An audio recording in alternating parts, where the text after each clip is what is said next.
평양 상공이 완전히 뚫렸습니다. 우리는 끝났어요. 북한 핵심 과학자의 이 절규에 평양 전체가 공포로 얼어붙었습니다. 2025년 11월 27일 한국이 누리호를 쏘아 올린 지 단 42분 만에 벌어진 일이었죠. 미국은 50년, 러시아는 70년 걸렸던 우주 독자 기술. 그 누구도 한국이 12년 만에 해낼 거라곤 상상조차 못했습니다. 한국? ICBM 기술도 없는 나라가 우주 강국이라고? 러시아 군부 장성은 코웃음을 쳤습니다. 그런데 누리호가 올린 위성의 정체가 밝혀지는 순간 그 비웃음은 공포로 찢어졌습니다. 평양군 간부들의 얼굴, 차량 번호판까지 적나라하게 드러나자 북한은 물론 러시아 분석관마저 경악했죠. 더 충격적인 건 이 모든 게 외국 기술 없이 오직 한국인의 손에서 탄생했다는 사실. 도대체 한국은 어떻게 12년 만에 세계 우주 강국이 됐을까요?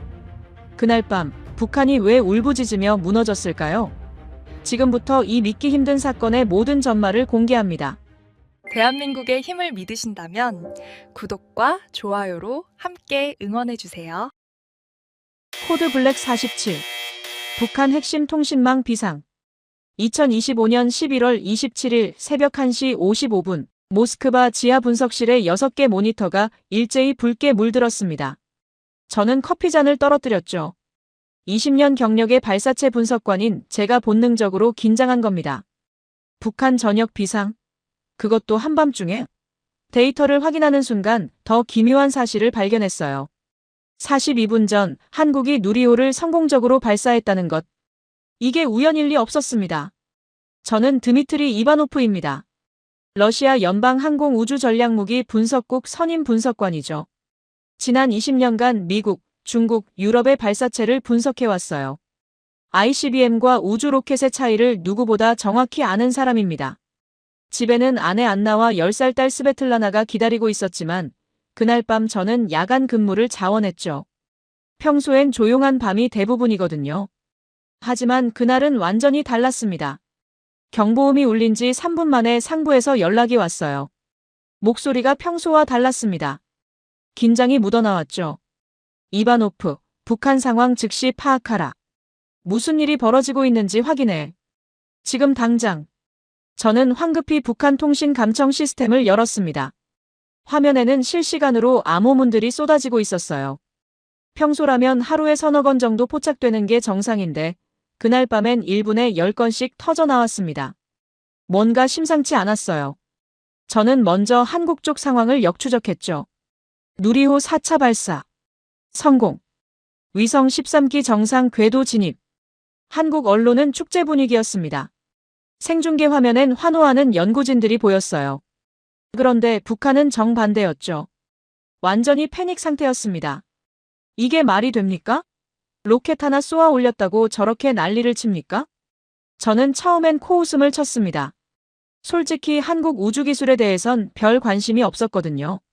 러시아나 미국, 중국에 비하면 한참 뒤처진 나라 아닙니까? 그저 평화적인 위성이나 쏘아 올리는 수준이라고 생각했죠. 북한이 과민 반응하는 거라고 여겼어요. 하지만 암호문을 하나씩 해독하면서 제 생각이 완전히 틀렸다는 걸 깨달았습니다. 첫 번째 메시지가 해독됐을 때였어요. 우리 상공이 완전히 노출됐습니다. 그들이 위에서 우리를 보고 있습니다. 평소 북한 통신은 군사적이고 딱딱하죠. 감정이 거의 드러나지 않습니다. 그런데 이 메시지는 달랐어요. 떨림이 느껴졌습니다. 글자 하나하나에서 공포가 묻어났죠. 두 번째 메시지는 더 충격적이었습니다. 평양 중심부까지 전부 찍혔을 겁니다. 숨을 곳이 없어요. 어떻게 해야 합니까? 저는 잠시 화면을 멍하니 바라봤어요. 이건 전쟁 징후를 감지했을 때 나오는 긴장감이 아니었습니다. 훨씬 더 깊고 근원적인 두려움이었죠. 마치 자신들의 존재 자체가 위협받는 듯한 톤이었어요. 옆자리 동료 알렉세이가 제 어깨를 두드렸습니다. 이바노프, 뭔가 발견했나? 왜 북한이 저러는 거지? 저는 고개를 저었어요. 모르겠네. 하지만 이건 보통 일이 아니야. 북한이 이렇게 떠는 건 처음 봐. 러시아 내부에서도 혼란이 퍼지기 시작했습니다. 분석실 동료들이 하나둘 제자리로 모여들었죠.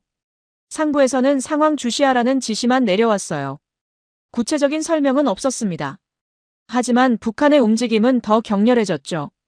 야간 차량 대규모 이동이 위성으로 포착됐습니다. 평양 외곽 군사기지에서 비밀 지령이 하달됐다는 정보도 들어왔어요. 이건 단순한 훈련이 아니었습니다. 뭔가 진짜로 심각한 일이 벌어지고 있었죠. 저는 본능적으로 느꼈습니다. 한국이 뭔가를 했고 그게 북한의 급소를 찔렀다는 것을요. 하지만 대체 뭘 건드렸다는 겁니까? 로켓 발사가 왜 이런 반응을 만들어낸 겁니까? 새벽 2시 15분 자동 수집 시스템이 한국 언론 생중계 영상을 모니터에 띄웠습니다. 저는 처음으로 누리호 발사 장면을 직접 봤어요. 2025년 11월 27일 새벽 1시 13분 전남 고흥 나로우주센터. 거대한 빗줄기가 어둠을 찢고 올라가는 모습이었죠. 화염이 폭발하듯 터져나오고 로켓이 하늘로 치솟는 장면. 그 순간 저는 등골이 서늘해지는 걸 느꼈습니다. 이건 그냥 평범한 발사가 아니었어요. 뭔가 달랐습니다. 추진력, 궤적, 안정성. 영상만 봐도 느껴지는 기술력이 있었죠. 발사 후 로켓이 대기권을 뚫고 나가는 각도, 불꽃의 균일함, 진동 제어의 정밀함. 저는 20년간 수백 건의 발사 영상을 분석했지만 이 정도로 안정적인 발사는 손에 꼽을 정도였습니다. 저는 화면을 멈추고 다시 재생했어요. 한 번, 두 번, 세 번. 볼수록 이상했습니다. 이 정도 기술을 한국이 갖고 있었다고? 언제부터? 제 머릿속에서 경고음이 울리기 시작했죠. 뭔가 제가 놓친 게 있었습니다. 한국을 너무 가볍게 본 게 아닐까요? 그리고 새벽 2시 30분 결정타가 날아왔습니다. 북한 감청 대화에서 한 이름이 등장했어요. 처음 듣는 이름이었습니다. 그들의 핵심 과학자 최무성이라는 자입니다. 그자가 이 모든 걸 설계했습니다. 우리가 완전히 당했어요. 목소리는 격하게 떨리고 있었죠. 공포와 분노, 그리고 패배감이 뒤섞인 톤이었어요. 저는 즉시 그 이름을 검색했습니다. 최무성. 한국항공우주연구원 소속. 누리호 프로젝트 핵심 책임자. 그 외 구체적인 정보는 많지 않았어요. 공개된 자료가 별로 없었죠. 하지만 북한이 그 이름을 말할 때의 떨림, 그 공포는 절대 거짓이 아니었습니다. 최무성, 도대체 이 사람이 누구길래 북한이 저렇게 떨고 있는 겁니까? 저는 모니터를 응시하며 중얼거렸습니다. 그 이름 석자가 제 머릿속에 깊이 각인됐어요. 그날 밤 저는 처음으로 깨달았습니다. 한국이라는 나라가 제가 생각했던 것보다 훨씬 더 무서운 일을 해냈다는 것을요. 그리고 북한의 공포는 핵이 아니라 하늘에서 왔다는 것을 말이죠. 새벽 3시 저는 상부에 보고서를 올렸습니다. 북한 비상 발령, 한국 누리호 발사와 직접적 연관 추정. 핵심 인물 최무성 추가 분석 필요. 보고서를 제출하고 나서도 손이 떨렸어요. 이건 시작에 불과했습니다. 뭔가 더 큰 진실이 제 앞에 펼쳐질 것 같았죠. 그날 밤 이후 저는 최무성이라는 이름을 잊을 수 없었습니다. 그리고 그 이름이 어떤 의미인지, 한국이 정말로 무엇을 해낸 것인지 파헤치기 시작했습니다. 새벽 6시 러시아 군부 긴급회의가 소집됐습니다. 저는 밤새 수집한 자료를 들고 회의실로 향했죠. 회의실에 들어서자 고위장성 3명이 앉아 있었습니다. 분위기가 무거웠죠. 제일 먼저 입을 연 건 블라디미르 장군이었어요. 이바노프, 북한이 왜 저렇게 떨고 있는 거지? 설명해보게. 저는 밤새 정리한 보고서를 펼쳤습니다. 현재까지 파악된 바로는 한국의 누리호 발사가 북한 전역 비상의 직접적 원인으로 추정됩니다. 장군이 코웃음을 쳤어요. 한국 로켓? 평화적 위성 발사 아닌가? 우리가 걱정할 일인가? 다른 장성도 거들었죠. 한국은 ICBM 기술도 없는 나라야. 북한이 겁먹은 거겠지. 과장하지 말게. 저도 처음엔 그렇게 생각했습니다. 하지만 밤새 자료를 뒤지면서 생각이 바뀌었어요. 장군님, 제가 한국 공개 자료를 분석했는데요. 저는 모니터에 자료를 띄웠습니다. 이건 그냥 넘길 수준이 아닙니다. 화면에는 누리호 사양서가 나타났죠. 200톤급 발사체. 완전 국산 기술. 위성 13기 동시 배치 성공. 숫자들이 하나씩 나열될 때마다 회의실 분위기가 달라지기 시작했어요. 잠깐 200톤급을 국산으로. 한 장성이 앞으로 몸을 기울였습니다. 외국 기술 도입 없이? 저는 고개를 끄덕였어요. 네. 국제우주학회 문서를 확인했습니다. 한국은 엔진부터 제어 시스템까지 전부 자체 개발했습니다. 러시아나 중국, 미국의 협력 흔적이 전혀 없어요. 회의실이 조용해졌습니다. 저는 계속 설명했죠. 더 놀라운 건 정밀도입니다. 600km 상공까지 오차를 최소화했어요. 위성 13기를 각각 다른 궤도에 정확히 배치했습니다. 이 정도 제어 기술은 저는 잠시 말을 멈췄어요. 다음 말을 하기가 조심스러웠거든요. 이 정도 제어 기술은 뭔가? 블라디미르 장군이 날카롭게 물었습니다. 저는 숨을 들이쉬고 답했어요. 세계 최상위권입니다. 러시아, 미국과 거의 같은 수준이죠. 회의실에 긴장이 흘렀습니다. 누군가 헛기침을 했어요. 저는 다음 자료를 띄웠습니다. ICBM과 우주발사체의 비교 도표였죠.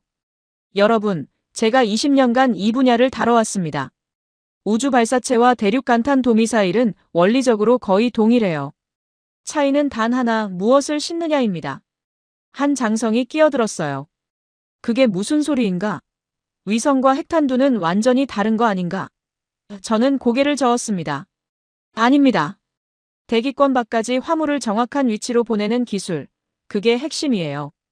한국은 지금 위성을 싣고 있지만 기술적으로는 다른 것도 실을 수 있다는 겁니다. 회의실이 술렁거리기 시작했어요. 저는 말을 이었습니다. 물론 한국이 그럴 의도가 있다는 게 아닙니다. 하지만 능력은 갖췄다는 겁니다. 비단 장갑 속 강철 주먹이라고 할까요? 겉으로는 평화적이지만 그 안에는 엄청난 전략적 잠재력이 숨어 있어요. 블라디미르 장군이 책상을 두드렸습니다. 좀 더 구체적으로 설명해보게. 한국이 정말 그 정도인가? 저는 다음 자료를 넘겼어요. 세계 우주개발 역사 타임라인이었습니다. 보십시오. 미국은 50년 걸렸습니다. 러시아는 70년. 중국도 40년 이상 투자했죠. 그런데 한국은? 화면에 한국 타임라인이 나타났습니다. 2013년 나로호 부분 성공. 2025년 누리호 완전 성공. 12년입니다. 독자 개발에 12년밖에 안 걸렸어요. 저는 스스로도 믿기 어려웠습니다. 자료를 몇 번이나 확인했거든요. 하지만 사실이었어요. 12년? 말도 안 돼. 한 장성이 소리쳤습니다. 그게 가능한 일인가? 저는 답했죠. 가능했습니다. 한국이 해냈어요. 이건 기술의 문제가 아닙니다. 집단적 의지의 결과예요. 국가 전체가 미친 듯이 매달린 겁니다. 저는 다음 슬라이드를 넘겼어요. 누리호가 올린 위성들의 궤도 데이터였습니다. 이 위성들을 보십시오. 각각 다른 고도, 다른 궤도에 정확히 배치됐습니다. 이건 고성능 군집 위성 운용 능력을 의미해요. 한국이 원한다면 북한 전역을 실시간으로 감시할 수 있다는 겁니다. 회의실 분위기가 완전히 바뀌었습니다. 처음에 무관심은 온데간데 없었죠. 모두가 심각한 표정으로 화면을 응시했어요. 블라디미르 장군이 천천히 말했습니다. 그래서 북한이 떨었던 건가? 저는 고개를 끄덕였어요. 맞습니다. 북한 입장에서 이건 재앙이에요. 자신들의 유일한 무기인 핵과 미사일이 무력화될 수 있거든요.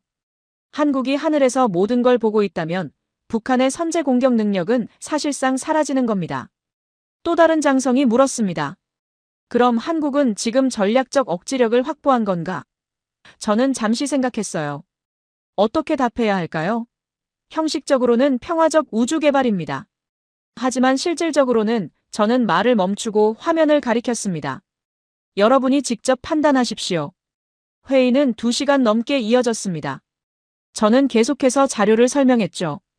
누리호의 엔진 성능, 추력 제어 시스템, 다단 분리 기술. 하나하나 파고들수록 놀라웠어요. 한국이 정말 이 모든 걸 독자적으로 만들었다는 게 믿기지 않았습니다. 회의가 끝날 무렵 블라디미르 장군이 최종 결론을 내렸어요. 우리가 한국을 과소평가했다. 이건 명백하다. 다른 장성들도 동의했습니다. 앞으로 한국을 다시 평가해야겠어. 더 이상 우리가 가르칠 나라가 아니야. 저는 회의실을 나오며 생각했습니다. 북한이 왜 그렇게 공포에 질렸는지 이제 이해가 됐어요. 한국은 조용히 하지만 확실하게 게임의 규칙을 바꿔버린 겁니다. 회의가 끝나고 이틀 후 제 책상 위에 암호화된 패킷 하나가 도착했습니다. 발신자는 북한이었어요. 러시아에게 보낸 긴급 기술 자료였죠. 상부에서는 즉시 분석하라는 지시만 내려왔습니다. 저는 패킷을 열면서 긴장했어요. 북한이 러시아에게 직접 자료를 보낸다는 건 그만큼 절박하다는 의미였거든요. 파일이 열리는 순간 저는 숨이 멎었습니다. 화면에는 평양 중심부 항공 사진이 떠 있었어요. 하지만 이건 일반적인 위성 사진이 아니었습니다. 너무 선명했죠. 건물 하나하나가 또렷하게 보였어요. 거리의 차량들, 사람들의 그림자까지 식별할 수 있었습니다. 저는 확대해 봤어요. 믿을 수 없었습니다. 차량 번호판이 보였어요. 번호판입니다. 이게 대체 저는 중얼거렸습니다. 해상도를 확인했죠. 0.25m. 저는 손이 떨렸어요. 이건 민간 위성 수준이 아니었습니다. 군사용 정찰 위성급이었죠. 저는 즉시 러시아 군사 위성 데이터베이스를 열었습니다. 우리가 보유한 최상위 모델과 비교해 봤어요. 화면을 양쪽에 나란히 놓고 확대했습니다. 평양 같은 지역을 촬영한 러시아 위성 사진과 한국 위성이 찍은 사진. 둘을 비교하는 순간 저는 의자에서 일어났어요. 이건 우리 상위 모델급이다. 아니, 어떤 면에서는 더 나아. 한국이 이런 기술을 갖고 있었다고요? 언제부터입니까? 저는 자료를 다시 확인했습니다. 누리호가 올린 13개 위성 중 일부가 이 수준의 해상도를 갖고 있었던 겁니다. 그것도 여러 개를요. 저는 사진을 계속 확대했어요. 평양 김일성 광장이 보였습니다. 광장을 가로지르는 사람들의 모습이 선명했죠. 그림자의 길이로 키까지 추정할 수 있었어요. 건물 옥상의 안테나, 주차된 차량의 종류, 심지어 길거리 간판의 글씨까지 읽을 수 있었습니다. 이건 단순한 사진이 아니야. 저는 혼잣말을 했어요. 이건 북한 전체가 발가벗겨진 거다. 그때 두 번째 파일이 열렸습니다. 음성 파일이었어요. 북한 과학자의 목소리였죠. 파일명에는 박동철 긴급 보고라고 적혀 있었습니다. 저는 재생 버튼을 눌렀어요. 처음 몇 초는 거친 숨소리만 들렸습니다. 그리고 떨리는 목소리가 흘러나왔죠. 동지들, 우리는 끝났습니다. 완전히 끝났어요. 목소리에는 절망이 가득했습니다. 저는 몸을 앞으로 기울이고 집중해서 들었어요. 한국이 우리 머리 위에 눈을 달았습니다. 그것도 여러 개를요. 우리가 움직이는 모든 것, 숨기려 했던 모든 것이 다 보입니다. 박동철의 목소리는 점점 더 떨렸어요. 김정은 동지의 이동 경로, 핵심 시설의 위치, 미사일 기지의 배치, 전부 노출됐습니다.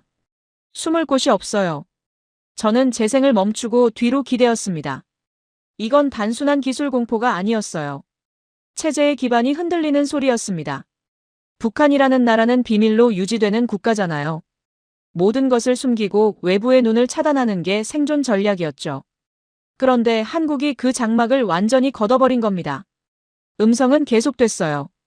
그들이 우리 전체를 보고 있습니다. 언제 어디서 무엇을 하든 한국은 알고 있어요. 이건 박동철은 말을 잇지 못했습니다.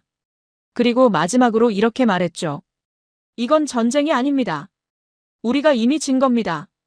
저는 음성 파일을 끄고 한참을 멍하니 앉아 있었습니다. 박동철은 북한의 핵심 과학자예요. 감정을 드러내지 않기로 유명한 사람이죠.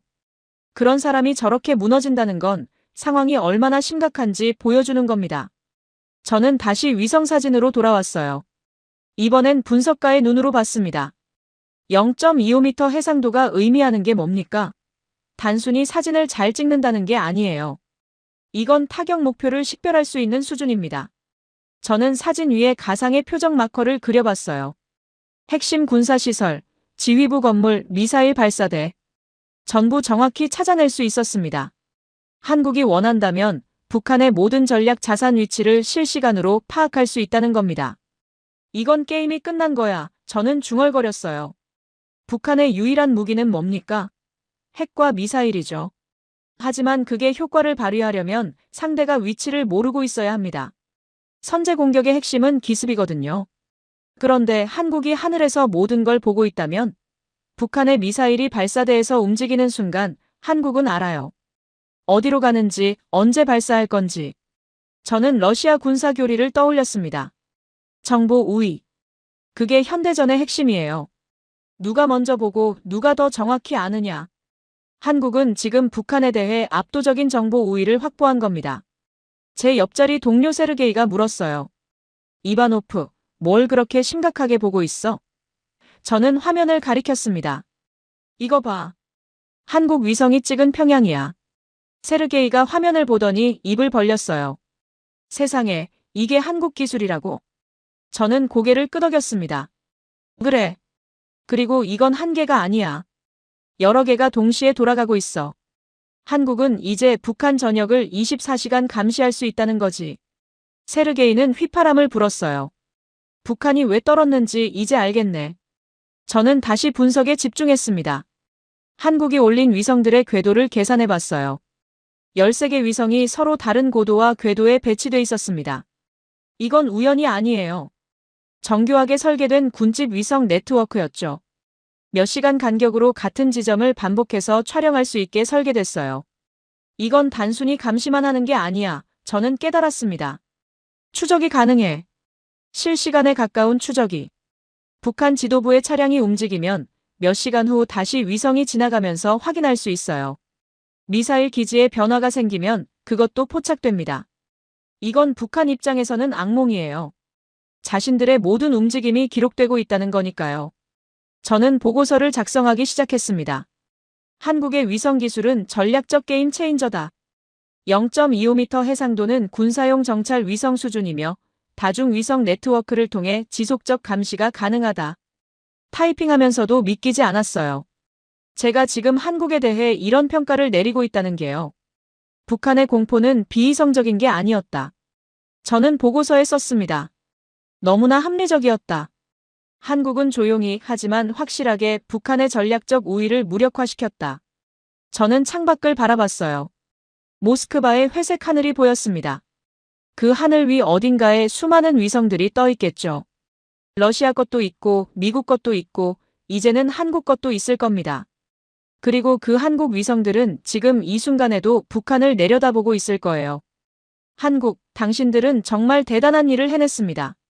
저는 혼잣말을 했어요. 저는 보고서를 마무리하고 상부에 제출했습니다. 하지만 제 머릿속은 여전히 혼란스러웠어요. 한국이라는 나라가 제가 알던 그 나라가 아니었습니다. 뭔가 근본적으로 달랐어요. 그리고 저는 그게 무엇인지 알아내야 했습니다. 충격이 가시기도 전에 상부에서 새로운 지시가 떨어졌습니다. 북한에서 넘어온 0.25m 위성 사진 이후 러시아 고위층이 조용히 움직이기 시작한 겁니다. 저를 포함한 핵심 분석관 5명이 소집됐어요. 장소는 크렘린 인근 극비회의실이었습니다. 회의실에 들어서자 국방부 차관이 직접 나와 있었어요. 이건 심상치 않은 일이었죠. 차관이 직접 브리핑에 참석한다는 건 최고 위층이 관심을 갖고 있다는 의미였습니다. 차관이 입을 열었어요. 여러분, 우리는 한국을 완전히 잘못 봤습니다. 이제 처음부터 다시 평가해야 합니다. 그는 화면에 지시사항을 띄웠습니다. 누리호 프로젝트의 핵심 인력, 기술 수준, 전략적 의도. 전부 다시 조사하십시오. 놓친 게 뭔지 찾아내야 합니다. 저는 노트를 펼쳤어요. 이미 머릿속에는 한 이름이 떠올라 있었죠. 최무성. 회의가 끝나고 저는 곧바로 사무실로 돌아왔습니다. 컴퓨터 앞에 앉아 한국 관련 공개 문서를 검색하기 시작했어요. 한국항공우주연구원 홈페이지, 국제학회 발표자료, 기술 보고서. 모든 걸 뒤졌습니다. 3시간쯤 지났을까요? 한국 국방부가 공개한 기술 보고서에서 그 이름을 발견했습니다. KSLV-2 총괄 시스템 책임자 최무성. 저는 화면을 확대했어요. 사진도 있었습니다. 50대 초반으로 보이는 남자였죠. 평범해 보였어요. 특별해 보이지 않았습니다. 하지만 북한이 떨던 그 이름, 바로 이 사람이었어요. 최무성, 당신이 북한을 무너뜨린 사람입니까? 저는 중얼거렸습니다. 그의 이력을 찾기 시작했어요. 공개된 정보는 많지 않았습니다. 한국항공우주연구원 근무 20년. 발사체 시스템 전문가. 누리호 프로젝트 핵심 책임자. 간단한 정보뿐이었죠. 저는 더 깊이 파고들었습니다. 국제우주학회 데이터베이스에 접속했어요. IAF, COSPAR 같은 주요 학회의 발표 자료를 검색했습니다. 최무성이라는 이름을 입력하자 수십 개의 논문과 발표가 나왔어요. 첫 번째 논문을 열었습니다. 2019년 발표. 75톤급 액체 엔진의 연소 안정화 기술. 저는 논문을 읽기 시작했어요. 기술적으로 매우 정교했습니다. 엔진 진동을 억제하는 알고리즘이 독창적이었죠. 러시아나 미국의 접근법과 달랐어요. 두 번째 논문. 2021년. 고정밀 궤도 삽입을 위한 제어 시스템. 이것도 놀라웠습니다. 위성을 정확한 궤도에 올리는 기술인데 오차 범위가 극도로 작았어요. 저는 러시아 기술과 비교해봤습니다. 비슷한 수준이었죠. 어떤 부분은 더 나았어요. 세 번째 논문. 2023년. 다중 위성 투입 기술의 최적화. 이걸 읽는 순간 저는 이해했습니다. 누리호가 왜 위성 13기를 동시에 올릴 수 있었는지를요. 이 사람이 그 기술을 개발한 겁니다. 논문 곳곳에 실험 데이터가 있었어요. 수천 번의 시뮬레이션, 수백 번의 테스트. 집요함이 느껴졌습니다. 저는 논문을 하나하나 읽어내려갔어요. 그러면서 이상한 점을 발견했습니다. 어느 논문에도 외국 기술 도입이라는 문구가 없었어요. 보통 이런 논문들은 를 참고했다, 의 협력을 받았다 같은 표현이 들어가거든요. 하지만 최무성의 논문들에는 그런 게 전혀 없었습니다. 왜 외국 기술이 한 줄도 나오지 않는 겁니까? 저는 혼잣말을 했어요. 의심스러웠습니다. 정말 전부 독자 개발했다는 겁니까? 믿기 어려웠죠. 저는 논문 참고 문헌을 뒤졌습니다. 인용된 논문들을 확인해 봤어요. 대부분 한국 연구진의 논문이었습니다. 외국 논문도 있었지만 기초 이론 수준이었죠. 핵심 기술은 전부 한국에서 만든 겁니다. 믿을 수 없어 저는 의자에 기댔어요. 정말 혼자 다 했다는 겁니까? 그때 한국 언론 인터뷰 번역 자료가 눈에 들어왔습니다. 2024년 누리호 3차 발사 성공 직후 인터뷰였어요. 저는 파일을 열었습니다. 기자가 최무성에게 물었죠. 이번 성공의 비결이 무엇입니까? 최무성의 답변이 적혀 있었습니다. 저는 천천히 읽었어요. 우리는 처음부터 남의 기술로 미래를 만들고 싶지 않았습니다. 한 번도 스스로 우주에 나가본 적 없는 나라로 남고 싶지 않았죠. 그래서 어렵더라도 우리 힘으로 가기로 했어요. 실패해도 우리 실패고 성공해도 우리 성공입니다. 그게 중요했습니다. 저는 그 문장을 다시 읽었습니다. 한 번, 두 번, 세 번. 뭔가 가슴을 치는 게 있었어요. 이건 단순한 기술자의 말이 아니었습니다. 국가의 자존심을 말하고 있었죠. 남의 기술로 미래를 만들고 싶지 않았다. 저는 중얼거렸어요. 러시아는 어떻습니까? 소련 시절의 기술로 버티고 있죠. 새로운 걸 만들지 못하고 있어요. 그런데 한국은 처음부터 스스로 만들겠다고 한 겁니다. 그리고 해냈고요. 저는 전율했습니다. 이 사람은 기술자가 아니었어요. 뭔가 더 큰 걸 보고 있었습니다. 국가의 미래를, 다음 세대를 생각하고 있었죠. 인터뷰를 계속 읽었습니다. 기자가 또 물었어요. 외국 기술을 도입했다면 더 빨랐을 텐데요. 최무성의 답변. 빠른 게 중요한 게 아닙니다. 우리가 할 수 있다는 걸 증명하는 게 중요했어요. 우리 아이들이 자랑스러워할 수 있는 나라를 만드는 게 목표였습니다. 저는 화면에서 눈을 떼지 못했어요. 우리 아이들. 저도 딸이 있습니다. 스베틀라나. 제가 하는 일이 딸에게 자랑스러운 일일까요? 러시아의 미래는 밝을까요? 그런 생각들이 스쳐 지나갔습니다. 저는 보고서를 작성하기 시작했습니다. 최무성은 누리호 프로젝트의 핵심 인물이다. 그의 기술적 성취는 세계 최고 수준이며 더 중요한 건 한국의 기술 독립을 주도했다는 점이다. 타이핑하면서 손이 떨렸어요. 한국은 외부 기술 도움 없이 독자적으로 우주 발사 능력을 확보했다. 발사체, 위성, 궤도 제어, 추력 시스템. 모든 분야에서 세계 정상급 기술을 보유하고 있다. 저는 문장을 쓰면서도 믿기 어려웠습니다. 보고서 마지막 문장을 썼어요. 한국은 단순히 로켓 발사에 성공한 것이 아니다. 세계 7대 우주 강국의 문을 스스로 열었다. 우리가 한국을 과소평가한 것은 명백한 오판이었다. 저는 보고서를 상부에 제출했습니다. 그리고 창밖을 바라봤어요. 모스크바의 밤하늘이 보였습니다. 저 하늘 너머에 한국이 있겠죠. 그리고 최무성이라는 사람이 있을 겁니다. 최무성, 저는 그 이름을 다시 불렀어요. 당신은 로켓을 만든 게 아니라 국가의 미래를 설계한 사람이군요. 저는 그날 밤 늦게까지 자리를 뜨지 못했습니다. 최무성에 대한 모든 자료를 읽고 또 읽었어요. 그의 논문, 인터뷰, 발표 자료. 읽을수록 경외감이 들었습니다. 이 사람은 그냥 뛰어난 과학자가 아니었어요. 신념을 가진 사람이었죠. 한국이라는 나라를 믿고 한국의 미래를 만든 사람이었습니다. 그리고 저는 깨달았어요. 북한이 왜 그렇게 떨었는지를요. 최무성은 기술로 북한을 무너뜨린 게 아니었습니다. 한국이라는 나라가 어떤 나라인지를 증명해버린 겁니다. 스스로 일어서는 나라, 미래를 만드는 나라. 그게 북한에게는 가장 무서운 거였죠. 최무성이라는 이름의 무게를 느낀 후 저는 궁금해졌습니다. 한 사람이 아무리 뛰어나도 혼자서는 이런 성과를 낼 수 없어요. 배경이 있을 거라고 생각했죠. 저는 한국의 우주개발 역사를 처음부터 다시 추적하기 시작했습니다. 1992년 우리별 1호. 한국 최초의 인공위성이었어요. 하지만 이건 영국에서 만든 거였죠. 1999년 아리랑 1호. 외국 기술 협력. 2009년 나로호 1차 발사. 실패. 2010년 나로호 2차. 또 실패. 2013년 나로호 3차. 겨우 부분 성공. 그리고 2025년 누리호 완전 성공. 타임라인을 쭉 따라가며 저는 놀랐습니다. 27년이었어요. 1992년부터 2025년까지 27년간 한 번도 포기하지 않았습니다. 실패해도 다시 일어서고 넘어져도 계속 앞으로 갔죠. 이건 기술 개발이 아니었어요. 국가 전체의 뚝심이었습니다. 저는 최무성 개인의 삶을 파헤치기로 했습니다. OSINT 기법을 사용했어요. 공개된 기사, 영상, 학회 자료를 조각 맞추듯 모았죠. 2005년 지역 신문 기사를 발견했습니다. 가난을 딛고 일어선 과학자 최무성. 짧은 기사였지만 내용이 인상적이었어요. 어린 시절 포항 인근 철강마을에서 자랐대요.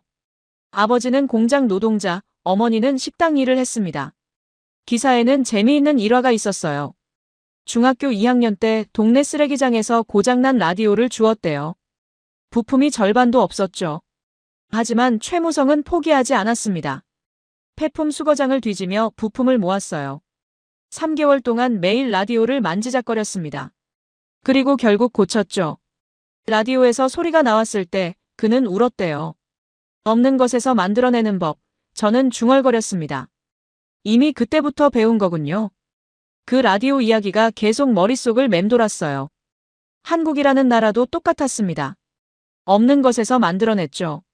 전쟁 폐허에서 시작해서 우주까지 올라갔어요. 최무성의 삶이 곧 한국의 역사였습니다. 저는 2013년 나로호 관련 자료를 찾았습니다. 당시 나로호는 2번 실패한 뒤였어요. 연구진 사기가 바닥이었죠. 내부 회의록 일부가 공개돼 있었습니다. 한 연구원이 말했대요. 또 실패하면 어떻게 합니까? 국민들이 뭐라고 하겠어요. 분위기가 무거웠습니다. 그때 최무성이 입을 열었대요. 실패하면 또 하면 됩니다. 우리가 포기하지 않으면 실패가 아니에요. 배움일 뿐이죠. 그 말 한마디가 연구진을 다시 일으켰대요. 3차 발사 준비에 들어갔고 결국 부분 성공을 거뒀습니다. 완전한 성공은 아니었지만 가능성을 봤죠. 저는 그 회의록을 읽으며 전율했습니다. 포기하지 않으면 실패가 아니다. 이게 한국인의 DNA였어요. 이게 27년을 버틴 힘이었습니다. 2018년 누리호 개발 과정 자료를 찾았어요. 당시 75톤급 엔진에서 심각한 문제가 발생했대요. 연소실 진동이 기준치를 초과했습니다. 6개월째 해결을 못하고 있었죠. 프로젝트 중단 위기까지 갔대요. 상부에서는 외국 기술을 도입하는 게 어떠냐고 제안했습니다. 더 빠르고 확실하니까요. 하지만 최무성이 반대했어요. 우리 힘으로 풀겠습니다. 시간을 더 주십시오. 그리고 정말 풀었습니다. 연구진이 밤을 새우며 6,000번의 시뮬레이션을 돌렸어요. 진동 패턴을 분석하고 연소 메커니즘을 재설계했죠. 8개월 만에 새로운 알고리즘을 개발했습니다. 진동이 사라졌어요. 저는 그 기록을 보며 입이 벌어졌습니다. 8개월 동안 6,000번 시뮬레이션. 이건 집착이었어요. 미친 집착. 하지만 그 집착이 누리호를 완성시킨 겁니다. 한국 다큐멘터리 클립을 하나 찾았습니다. 영문 자막이 있었어요. 2022년 누리호 발사 3개월 전 연구실 모습이었죠. 밤 11시인데도 불이 켜져 있었습니다. 한 젊은 연구원이 보고했어요. 최 박사님, 위성 분리 테스트 결과입니다. 0.15초 오차가 났습니다. 0.15초. 눈 깜빡하는 시간이에요. 하지만 최무성은 고개를 저었습니다. 0.15초면 위성이 궤도를 벗어날 수 있어요. 다시 합시다. 연구원이 힘들어하는 게 보였어요. 하지만 최무성이 그의 어깨를 두드렸습니다. 우리가 추구하는 건 완벽입니다. 타협하면 우린 평범해져요. 우리 아이들에게 평범한 나라를 물려줄 순 없죠. 연구원이 고개를 끄덕이고 다시 일을 시작했습니다. 저는 영상을 보며 깨달았어요. 이건 공학이 아니었습니다. 의지의 예술이었죠. 12년 동안 250명의 연구진이 매달렸어요. 1mm까지 잡아내고 0.01초까지 수정했습니다. 그 집요함이 세계 최상위급 발사체를 만든 겁니다. 저는 북한을 생각했습니다. 북한도 로켓을 만들죠. 하지만 어떻게 만듭니까? 외국 기술을 훔치고 중국 부품을 몰래 들여오고 러시아 도면을 빼내요. 그렇게 만든 로켓은 절반이 실패합니다. 한국은 달랐어요. 처음부터 끝까지 스스로 만들었습니다. 실패하면 원인을 분석하고 다시 만들었죠. 6,000번 시뮬레이션을 돌리고 0.15초 오차를 용납하지 않았어요. 그게 차이였습니다. 북한이 떤 이유가 이제 완전히 이해됐어요. 이건 단순히 로켓 기술의 문제가 아니었습니다. 체제의 차이였죠. 북한은 주체 사상을 외치면서도 실제로는 남에게 의존해요. 한국은 조용히 스스로 일어섰고요. 전쟁 폐허에서 출발한 두 나라였어요. 1953년 남과 북은 똑같이 가난했습니다. 똑같이 아무것도 없었죠. 하지만 70년 후 한국은 우주에 있고 북한은 여전히 굶주리고 있습니다. 이 격차가 북한을 공포에 떨게 만든 겁니다. 저는 러시아를 생각했어요.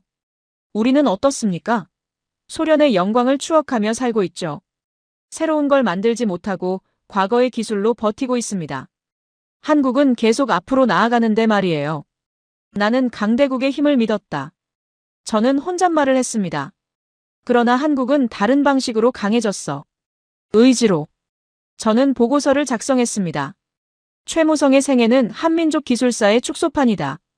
가난에서 시작해 포기하지 않고 완벽을 추구했다. 한국 연구진의 집요함은 세계 어느 나라와 비교해도 뒤지지 않는다. 아니, 어쩌면 더 강하다. 저는 창밖을 바라봤어요. 모스크바의 겨울 하늘이 잿빛이었습니다. 하지만 제 마음속에는 변화가 일어나고 있었어요.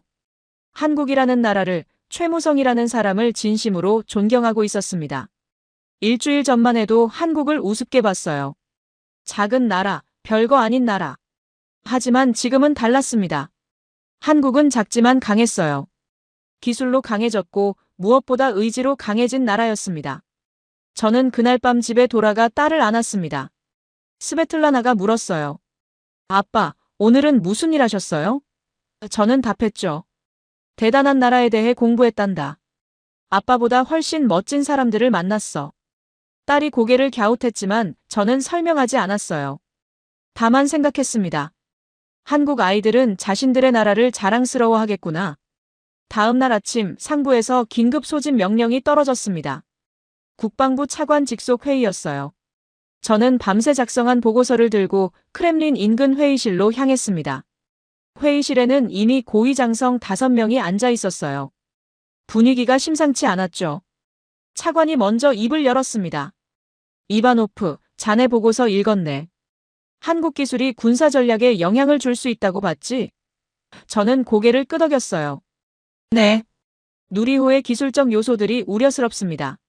차관이 화면에 제 보고서 일부를 띄웠습니다. 구체적으로 설명해보게. 저는 자리에서 일어나 스크린을 가리켰어요. 먼저 누리호의 구조를 보십시오. 저는 준비해온 자료를 하나씩 보여줬습니다. 누리호 엔진의 추력 75톤. 3단 분리 기술의 정밀도. 선회 제어 장치. 열차폐 시스템. 진동 억제 기술. 이 모든 요소들이 무엇을 의미합니까? 저는 잠시 멈췄어요. 대륙 간탄 도미사일의 핵심 기술과 90% 이상 동일합니다. 회의실이 조용해졌습니다. 한 장성이 끼어들었어요. 그건 좀 과장 아닌가? 위성 발사체랑 ICBM은 다르지. 저는 고개를 저었습니다. 아닙니다. 원리는 같아요. 대기권 밖까지 화물을 정확한 위치로 보내는 기술. 그게 핵심입니다. 저는 다음 슬라이드를 넘겼어요. ICBM과 우주 발사체의 비교 도표였죠. 차이는 단 하나입니다. 무엇을 싣느냐? 위성을 실으면 평화적 우주 개발이고 탄두를 실으면 전략 무기예요. 하지만 기술적 기반은 동일합니다. 블라디미르 장군이 앞으로 몸을 기울였습니다. 그럼 한국이 마음만 먹으면 ICBM을 만들 수 있다는 건가? 저는 조심스럽게 답했어요. 기술적으로는 가능합니다. 누리호가 증명했죠. 200톤급 발사체를 완벽히 제어할 수 있다면 그 기술을 다른 용도로 전용하는 건 시간 문제입니다. 차관이 손을 들었습니다. 잠깐, 이바노프. 한국이 실제로 그럴 의도가 있다고 보나? 저는 고개를 저었어요. 아닙니다. 한국은 평화적 목적을 분명히 했습니다. 하지만 능력과 의도는 별개죠. 능력을 갖췄다는 것 자체가 전략적 의미를 가집니다. 저는 다음 자료를 띄웠습니다. 누리호의 정밀도 데이터였어요. 600km 상공까지 오차 범위 0.1% 이내. 13개 위성을 각각 다른 궤도에 정확히 배치. 이 정도 정밀도는 저는 숨을 들이쉬었습니다. 솔직히 러시아도 당장 재현하기 어렵습니다. 회의실이 술렁거렸어요. 누군가 뒤에서 욕설을 중얼거렸죠. 차관이 책상을 두드렸습니다. 조용. 계속하게. 저는 말을 이었습니다. 한국은 조용히 하지만 확실하게 전략적 억지력의 기반을 마련했습니다. 비단 장갑 속 강철 주먹이라고 할 수 있죠. 겉으로는 평화적이지만 그 안에는 엄청난 잠재력이 숨어 있어요. 러시아 내부 회의는 3시간 넘게 이어졌습니다. 누리호의 엔진 성능, 제어 시스템, 다단 분리 기술. 모든 걸 재분석했어요. 결론은 하나였습니다. 우리가 한국을 완전히 과소평가했다는 것. 블라디미르 장군이 최종 발언을 했습니다. 우리가 한국을 얕잡아봤다. 이건 명백하다. 앞으로는 다시 평가해야 해. 다른 장성들도 동의했죠. 회의가 끝날 무렵이었습니다. 제 휴대폰이 진동했어요. 암호화된 메시지였죠. 발신자를 확인하는 순간 저는 놀랐습니다. 북한이었어요. 그것도 박동철 음성 파일로 들었던 그 과학자였습니다. 저는 회의실 밖으로 나가 메시지를 열었어요. 이바노프 동지.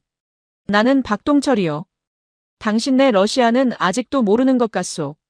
한국이 얼마나 무서운지. 손이 떨렸습니다. 북한 핵심 과학자가 직접 연락을 해온 겁니다. 다음 메시지가 이어졌어요. 당신들은 기술 보고서만 보고 있소. 하지만 우리는 알고 있소. 한국이 마음만 먹으면 우리를 완전히 무력화시킬 수 있다는 걸. 그 기술이 얼마나 무서운지 당신들은 몰라요. 저는 즉시 답장을 쳤습니다. 구체적으로 설명해 주시오. 몇 분 후 답이 왔어요. 누리호는 시작일 뿐이요. 한국은 이미 다음 단계를 준비하고 있어. 더 큰 발사체, 더 정밀한 위성들. 우리 북한은 이제 숨을 곳이 없소. 박동철의 메시지는 계속됐습니다. 특히 그 과학자 최무성. 그자는 단순한 기술자가 아니요. 전략가요. 한국의 미래를 설계하는 사람이요. 우리는 그를 두려워하고 있어. 저는 화면을 응시했어요. 북한 과학자의 공포가 글자 하나하나에서 느껴졌습니다. 마지막 메시지가 왔습니다. 러시아도 조심하시오. 한국은 이제 강대국 논리로는 설명할 수 없는 나라요. 그들은 다른 방식으로 강해졌소. 메시지가 끝났어요. 저는 한참을 화면만 바라봤습니다. 저는 회의실로 돌아갔습니다. 차관에게 박동철의 메시지를 보고했어요. 차관의 얼굴이 굳어졌죠. 북한이 직접 경고를 보내다니 그는 잠시 생각하더니 결정을 내렸습니다. 이바노프, 자네가 직접 가보게. 한국으로. 문서로만 판단하면 또 오판할 수 있네. 자네가 직접 가서 확인하게. 최무성을 만나보고 연구시설도 둘러보게. 그리고 정확히 보고하게. 저는 망설였어요. 하지만 제가 러시아 분석관이라는 걸 밝히고 갑니까? 차관이 웃었습니다. 물론이지. 우주기술 교류 명목으로 공식 방문하게. 한국도 받아들일 걸세. 투명하게 가는 게 더 많이 볼 수 있어. 그날 저녁, 저는 집에 돌아갔습니다. 아내 안나가 저녁을 차리고 있었어요. 딸 스베틀라나가 달려와 안겼죠. 아빠. 저는 딸을 안고 생각했습니다. 이제 한국에 가야 한다고요. 저녁 식사 후 안나에게 말했습니다. 여보, 내가 한국에 출장을 가야 할 것 같소. 안나의 얼굴이 어두워졌어요. 한국이요? 왜요? 저는 설명했죠. 업무상 필요해요. 직접 확인해야 할 게 있어요. 안나가 걱정스럽게 물었습니다. 위험하진 않아요? 저는 고개를 저었어요. 아니요. 공식 방문이에요. 걱정 마세요. 하지만 안나의 눈빛은 여전히 불안했죠. 스베틀라나가 끼어들었습니다. 아빠, 한국이 어디예요? 저는 딸을 무릎에 앉혔어요. 아빠가 요즘 연구하는 나라야. 우주에 로켓을 쏘아 올린 나라지. 딸이 눈을 반짝였습니다. 우와, 저도 가고 싶어요. 저는 딸을 안았습니다. 다음에 같이 가자. 아빠가 이번에 잘 다녀올게. 하지만 마음 한편이 무거웠어요. 한국에 가면 뭘 보게 될까요? 최무성을 만나면 어떤 사람일까요? 그날 밤 저는 잠을 이루지 못했습니다. 침대에 누워 천장을 바라봤어요. 일주일 전만 해도 한국을 우습게 봤는데 이제는 존경하고 있습니다. 그리고 곧 그 나라에 직접 가게 됐죠. 저는 중얼거렸습니다. 최무성, 당신을 직접 만나게 되는군요. 과연 어떤 사람일까요? 창밖으로 모스크바의 밤하늘이 보였습니다. 별들이 반짝이고 있었죠. 저 하늘 위 어딘가에 한국 위성들이 떠 있을 겁니다. 그리고 곧 저는 그 위성을 만든 사람들을 만나게 될 거예요. 저는 결심했습니다. 한국에서 진실을 보겠다고요. 데이터로 이해할 수 없었던 것들을 직접 눈으로 확인하겠다고요. 2025년 12월 3일, 저는 인천국제공항에 도착했습니다. 비행기에서 내리는 순간부터 뭔가 달랐어요. 공항이 너무 깨끗했습니다. 효율적이었죠. 사람들이 빠르게 움직였지만 질서정연했어요. 러시아와는 완전히 다른 에너지가 느껴졌습니다. 입국 심사를 마치고 나오자 한국항공우주연구원 직원이 기다리고 있었어요. 젊은 여성이었죠. 이바노프 박사님이십니까? 환영합니다. 저는 통역을 담당할 김수진입니다. 유창한 러시아어였어요. 저는 놀랐습니다. 준비가 철저하더군요. 차를 타고 대전으로 향했습니다. 고속도로를 달리며 저는 창밖을 계속 바라봤어요. 건물들이 빼곡했습니다. 도시가 끝없이 이어졌죠. 이 나라가 전쟁 폐허에서 출발했다고? 믿을 수 없었어요. 어떻게 70년 만에 이렇게 됐습니까? 김수진이 말했습니다. 내일 오전에 최무성 박사님을 만나실 겁니다. 오늘은 호텔에서 쉬세요. 저는 고개를 끄덕였죠. 하지만 긴장이 풀리지 않았어요. 내일이면 최무성을 만납니다. 제가 일주일 넘게 생각했던 그 사람을요. 다음 날 아침 한국항공우주연구원에 도착했습니다. 건물이 거대했어요. 하지만 화려하지 않았죠. 실용적이었습니다. 보안 검색을 3번 거쳤어요. 군사시설 수준이었죠. 연구원 내부로 들어서자 놀랐습니다. 복도를 지나가는 사람들 대부분이 급하게 걸었어요. 서로 토론하며 이동했죠. 한 회의실 앞을 지나가는데 안에서 격렬한 토론이 들렸습니다. 저는 김수진에게 물었어요. 저분들 싸우는 겁니까? 김수진이 웃었습니다. 아니요. 기술 토론이에요. 저렇게 하는 게 일상입니다. 저는 놀랐죠. 러시아 연구소는 조용해요. 각자 자기 일만 하죠. 하지만 여기는 달랐습니다. 모두가 뭔가에 몰입해 있었어요. 한 실험실을 지나갔습니다. 유리창 너머로 엔진 테스트를 하고 있었어요. 연구원 5명이 모니터를 응시하고 있었죠. 한 사람이 소리쳤습니다. 진동 패턴 이상해요. 0.02초 지점 다시 봐요. 다른 사람이 즉시 달려가 데이터를 확인했어요. 저는 그 광경을 보며 전율했습니다. 0.02초를 잡아내다니. 이 사람들은 완벽을 추구하고 있었어요. 타협하지 않았습니다. 최무성의 연구실 앞에 도착했습니다. 김수진이 문을 두드렸어요. 박사님, 러시아에서 오신 분 모시고 왔습니다.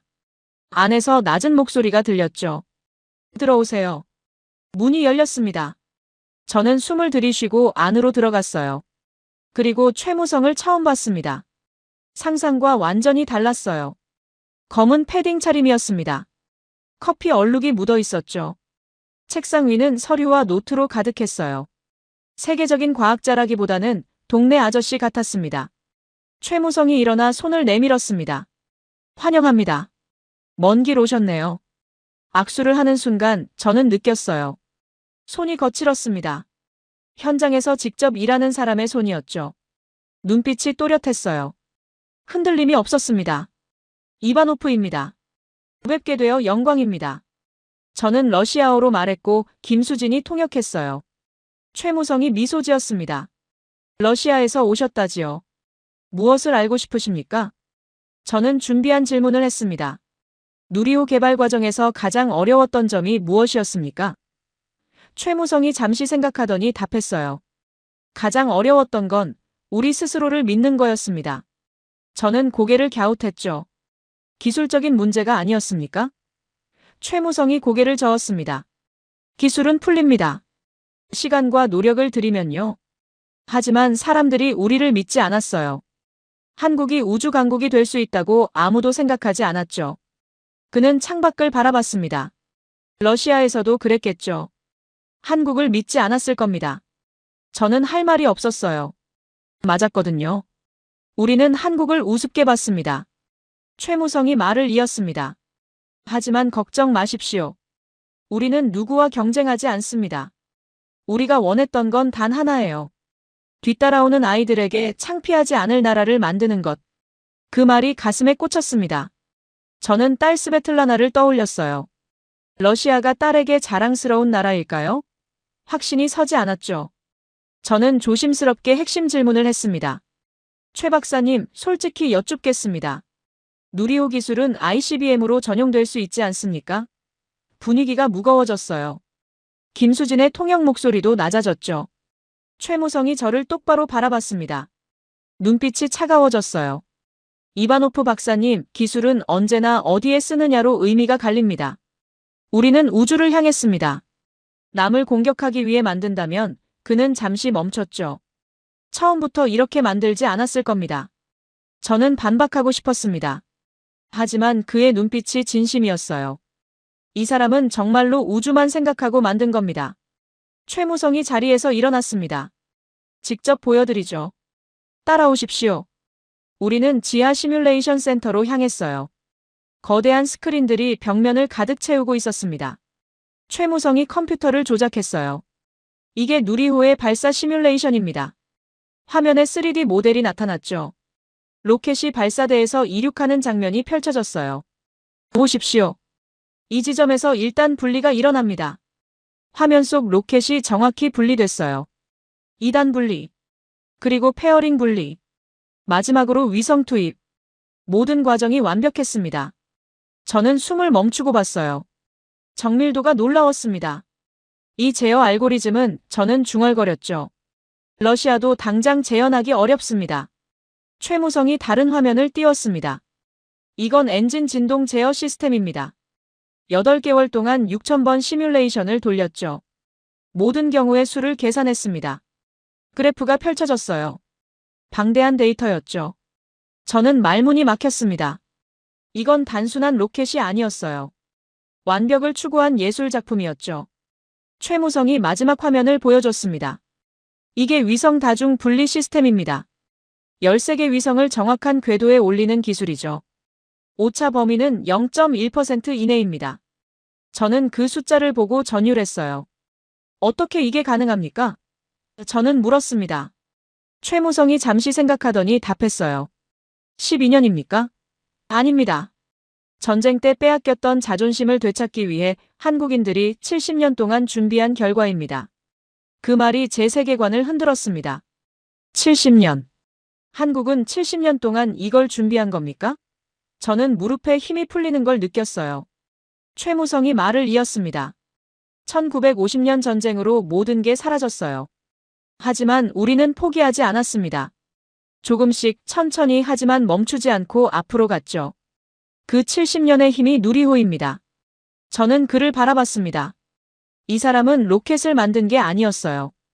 국가의 역사를, 민족의 자존심을 하늘로 올린 겁니다. 저는 말했습니다. 최 박사님, 당신은 단지 기술자가 아니군요. 최무성이 미소 지었어요. 저는 그냥 한국 사람입니다. 우리 아이들이 하늘을 올려다볼 때 두렵지 않길 바랐을 뿐이에요. 저는 그날 깨달았습니다. 제가 기술을 보러 왔는데 인간을 보고 있었다는 걸요. 그리고 한국이라는 나라가 얼마나 대단한지를요. 한국에서의 이틀을 보내고 모스크바로 돌아왔습니다. 귀국 다음 날 바로 국방부 긴급회의가 소집됐어요. 참석자는 전보다 더 많았습니다. 차관뿐 아니라 국방장관까지 나왔죠. 이건 최고 위층이 직접 관심을 갖고 있다는 의미였습니다. 저는 회의실 앞에 섰습니다. 프레젠테이션 자료를 준비했지만 사실 자료보다 제 경험을 전달하고 싶었어요. 한국에 다녀왔습니다. 저는 입을 열었죠. 결론부터 말씀드리겠습니다. 한국은 더 이상 우리가 가르칠 나라가 아닙니다. 회의실이 조용해졌어요. 국방장관이 앞으로 몸을 기울였습니다. 구체적으로 설명하게. 저는 화면에 누리호 사진을 띄웠어요. 한국은 사실상 세계 7대 우주 강국입니다. 기술력, 독자성, 전략적 의미. 모든 면에서 최상위권이에요. 블라디미르 장군이 끼어들었습니다. 7대 강국? 그건 좀, 저는 그의 말을 끊었어요. 과장이 아닙니다. 제가 직접 봤습니다. 한국항공우주연구원의 시뮬레이션 센터, 엔진 테스트 시설, 연구진의 수준. 모두 세계 정상급이었어요. 저는 최무성과의 대화를 전했습니다. 한국의 핵심 과학자 최무성을 만났습니다. 그는 이렇게 말했어요. 우리는 70년 동안 준비했다고요. 12년이 아니라 70년입니다. 전쟁 폐허에서 시작해서 우주까지 올라간 나라예요. 저는 보고서를 펼쳤습니다. 한국은 외부 기술 도움 없이 완전 독자 개발을 이뤘습니다. 발사체 설계, 엔진 제작, 제어 시스템, 위성 기술. 모든 분야에서 자립했어요. 이건 저는 잠시 멈췄죠. 러시아도 최근 30년간 이루지 못한 성과입니다. 회의실이 무거워졌어요. 누군가 불편한 표정을 지었지만 아무도 반박하지 못했습니다. 사실이었거든요. 국방장관이 물었습니다. 그들의 의도는 어떻게 판단했나? 군사적 위협이 있다고 보나? 저는 고개를 저었어요. 아닙니다. 한국의 의도는 명확합니다. 평화적 우주 개발이죠. 하지만 능력 자체가 전략적 의미를 갖습니다. 저는 북한 이야기를 꺼냈습니다. 북한이 공포했던 이유를 이제 완전히 이해합니다. 한국의 기술은 북한의 모든 전략을 무력화시켰어요. 0.25m 해상도 위성 실시간 감시 능력, 정밀 타격 기반. 북한은 더 이상 숨을 곳이 없습니다. 차관이 끼어들었어요. 그럼 우리 러시아는 어떻게 대응해야 하나? 저는 답했습니다. 한국을 적으로 볼 게 아니라 배워야 합니다. 그들이 어떻게 12년 만에 이런 성과를 냈는지 그 집요함과 완벽주의를 연구해야 해요. 회의는 4시간 넘게 이어졌습니다. 저는 한국에서 본 모든 것을 전했어요. 연구원들의 몰입도, 0.02초 오차를 잡아내는 집착, 밤 11시까지 켜진 불빛, 그리고 최무성이라는 사람의 철학까지요. 회의가 끝나고 저는 사무실로 돌아왔습니다. 컴퓨터를 켜자 외신 뉴스들이 쏟아져 들어왔어요. 한국 누리호에 대한 세계 언론의 반응이었죠. CNN 헤드라인 한국, 우주기술에서 예측 불가한 속도로 상승 중. BBC 한국이 스스로 만든 길, 세계 우주 질서가 재편된다. 뉴욕타임스 누리호 성공은 단순 발사가 아니다. 기술 독립 선언이다. 인도 언론도 주목하고 있었어요. 한국 모델을 배워야 한다. 브라질 매체 우주 개발의 새로운 패러다임. 중동 언론까지 한국 연구진을 집중 조명했습니다. 저는 화면을 보며 놀랐어요. 전 세계가 한국을 보고 있었습니다. 더 이상 작은 나라가 아니었어요. 우주 강국으로 인정받고 있었죠. 북한 관련 보고서도 올라왔습니다. 북한 내부에서 완전 방어 전략 재검토가 시작됐대요. 대한민국은 군사 충돌이 아닌 기술력으로 억제력을 완성했다는 북한 내부 문서가 포착됐죠. 더 이상 한국을 과소평가하지 않겠다는 의미였습니다. 저는 모든 자료를 정리하고 집으로 향했습니다. 문을 열자 스베틀라나가 달려왔어요. 아빠, 한국 어땠어요? 저는 딸을 안아들었습니다. 정말 대단한 나라였단다. 저녁 식사 후 스베틀라나가 제 무릎에 앉았어요. 아빠, 한국 사람들은 왜 그렇게 열심히 해요? 저는 잠시 생각했습니다. 어떻게 설명해야 할까요? 스베틀라나, 한국은 전쟁으로 모든 걸 잃어버린 나라였어. 70년 전에는 우리보다 훨씬 가난했지. 하지만 포기하지 않았단다. 조금씩 앞으로 나갔어. 딸이 고개를 끄덕였어요. 저는 말을 이었습니다. 그들은 기술로 잃어버린 것을 되찾고 있었어. 자존심을, 미래를. 그리고 그 기술을 아이들에게 주려고 했단다. 자기 아이들이 하늘을 올려다볼 때 두렵지 않게 만들고 싶었던 거야. 스베틀라나가 물었습니다. 우리도 한국처럼 할 수 있어요? 저는 딸을 꼭 안았어요. 우린 한국에게 배워야 한다. 아빠도 배웠어. 포기하지 않는 법을 말이야. 딸이 천진난만하게 웃었습니다. 저도 커서 우주 로켓 만들 거예요. 저는 딸의 머리를 쓰다듬었죠. 그래, 그러려면 열심히 공부해야 해. 한국 아이들처럼 말이야. 그날 밤 딸을 재우고 저는 창가에 섰습니다. 모스크바의 밤하늘이 보였어요. 별들이 반짝이고 있었죠. 저 하늘 위 어딘가에 수많은 위성들이 떠 있을 겁니다. 러시아 위성도 있고 미국 위성도 있고 중국 위성도 있겠죠. 그리고 이제는 한국 위성 13개도 저기 있습니다. 최무성이 올린 위성들이요. 저는 하늘을 보며 중얼거렸습니다. 저건 단지 금속 덩어리가 아니야. 한국이라는 나라의 70년 의지 그 자체지.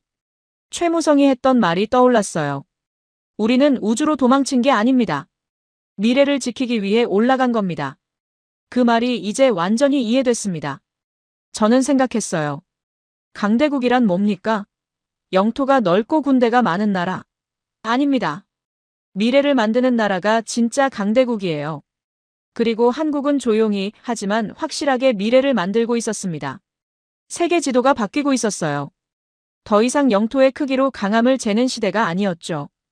기술로, 의지로, 준비로 강해지는 시대였습니다. 한국이 그걸 증명했어요. 저는 책상 위에 놓인 사진을 집어들었습니다. 최무성과 찍은 사진이었어요. 그는 소박하게 웃고 있었죠. 하지만 그 눈빛은 강철처럼 단단했습니다. 최무성, 저는 사진을 보며 말했습니다. 당신은 로켓을 만든 게 아니라 나라의 미래를 밀어올렸어요. 그리고 세계에게 새로운 길을 보여줬죠. 창밖으로 별이 하나 지나갔습니다. 위성이었을 거예요. 한국 위성일 수도 있겠죠. 저는 그 빛을 따라 고개를 움직였습니다. 한국은 세계 지도 위에서 가장 조용한 방식으로 가장 거대한 변화를 만들었다. 저는 혼잣말을 했어요. 강대국들은 계산했고 한국은 행동했다. 로켓은 우주로 갔지만 한국은 미래로 갔다. 저는 마지막으로 하늘을 올려다봤습니다. 그리고 최무성이 했던 말을 다시 떠올렸어요. 우리 아이들이 하늘을 두려워하지 않길 바랐습니다. 그 말이 가슴 깊이 박혔습니다. 저도 딸이 있어요. 스베틀라나. 제 딸도 하늘을 두려워하지 않길 바랍니다. 미래를 두려워하지 않길 바라죠. 한국 당신들이 보여준 길을 우리도 배워야 합니다. 저는 중얼거렸어요. 포기하지 않는 법, 완벽을 추구하는 법, 그리고 미래를 만드는 법을요. 그날 밤 저는 오랫동안 잠들지 못했습니다. 하지만 불안해서가 아니었어요. 희망 때문이었죠. 한국이 보여준 가능성, 작은 나라도 의지만 있으면 세계를 바꿀 수 있다는 진실. 그 진실이 제 안에서 빛나고 있었습니다. 여러분, 오늘 이야기 어떠셨습니까? 전쟁 폐허에서 시작해 세계 7대 우주 강국이 된 나라.